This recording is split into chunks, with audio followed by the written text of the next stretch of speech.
தமிழுறவுகள் அனைவருக்கும் வணக்கம். கொடியை கீழே இறக்கு என அண்ணன் சீமானை மிரட்டும் திருமுருகன் காந்தி. இந்த தலைப்பில் தான் இந்த காணொலி நம்ம பேசியிருக்கோம். அதாவதுங்க, திருமுருகன் காந்தி போன்றவர்கள் எல்லாம் திமுகவிற்கு அடிமை வேலை பார்த்து வருகிறார்கள். அண்ணன் சீமான் அவர்கள் திராவிட கட்சிகளின் அயோக்கியத்தனத்தை தோலுரித்து காட்டி வருவதால் திமுகவுக்கு ஆதரவாக இந்த திருமுருகன் காந்தி போன்றவர்கள் எல்லாம் அண்ணன் சீமான் குறித்து அவதூறு பரப்பி வருகிறார்கள். குறிப்பாக இந்த திருமுருகன் காந்தி தனது எக்ஸ் தளத்தில் கொடியை கீழே இறக்கு, மோடியின் அடிமை வி பொலியின் கொடி எதற்கு என்று ஒரு கேள்வியை முன் வச்சிருந்தாருங்க.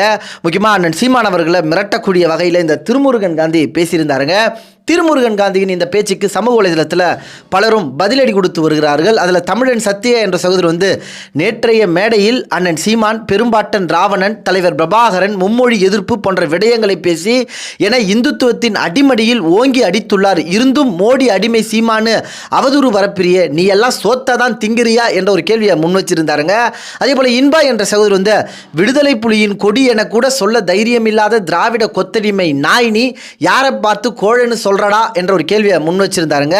அதே போல SNA என்ற ஒரு ஐடியில இருந்து, அடே காமெடி, அது என்னடா திமுகவை எதிர்க்கக்கூடிய கட்சிகளை மட்டும் கரெக்டா ஒரு குரூப் தாக்கிக்கிட்டே இருக்கீங்க, இதுல இருந்தே தெரியுதுடா நீங்க யாருக்கு வேலை செய்றீங்க என்று பிஸ்கெட் துண்டு வந்துட்டா கத்த ஆரம்பிச்சிடுது, மக்களுக்கு எல்லாம் தெரிஞ்சு போச்சு என்று தனது கருத்தை பதிவு பண்ணியிருந்தாருங்க.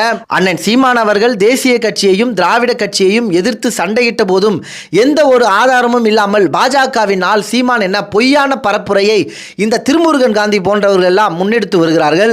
ஆனால் திமுக பாஜகவை ஆதரித்து பல இடங்களில் நிலைப்பாட்டை எடுத்த போது இந்த திருமுருகன் காந்தி எல்லாம் வாய் திறந்து பேசியது கிடையாது. கொடியை கீழே இறக்கு என அண்ணன் சீமானுக்கு மிரட்டல் கொடுக்கும் வகையில் இந்த திருமுருகன் காந்தி பேசியிருக்கும் இந்த அபத்தமான பேச்சை நீங்க எப்படி பார்க்குறீங்கன்றத உங்களுடைய கருத்துக்களை தெரியப்படுத்துங்க. நன்றி, வணக்கம்.